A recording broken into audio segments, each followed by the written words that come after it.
اب گاڑیوں کے نمبرز مالکان کے نام پر جاری ہوں گے۔ پنجاب حکومت نے گاڑیوں اور موٹر سائیکلوں کی رجسٹریشن نظام میں انقلابی تبدیلی کرتے ہوئے ایک اہم فیصلہ کیا ہے۔ اب سے نمبر پلیٹس گاڑیوں کے بجائے مالکان کے نام پر جاری کی جائیں گی، جس کا مطلب یہ ہے کہ جب بھی کوئی گاڑی فروخت ہوگی، پرانا مالک اپنا نمبر پلیٹ اتار کر رکھ سکے گا، جبکہ نئے مالک کو نیا نمبر الاٹ کیا جائے گا یا وہ اپنے پاس موجود نمبر استعمال کر سکے گا۔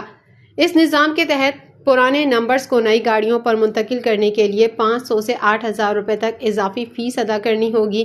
محکمہ ایکسائز کے مطابق یہ اقدام سیکیورٹی خدشات کو مد نظر رکھتے ہوئے اٹھایا گیا ہے تاکہ گاڑیوں کی منتقلی کے بعد بھی نمبرز کا ریکارڈ مالکان سے منسلک رہے۔ نئے قوانین کی منظوری کے بعد اگلے ماہ کے پہلے ہفتے سے پنجاب بھر میں اس پر عمل درآمد شروع ہو جائے گا۔ یہ پالیسی نہ صرف ٹریفک انتظامیہ کو بہتر بنائے گی بلکہ گاڑیوں کی غیر قانونی منتقلی اور چوری کے واقعات کو کم کرنے میں بھی مددگار ثابت ہوگی۔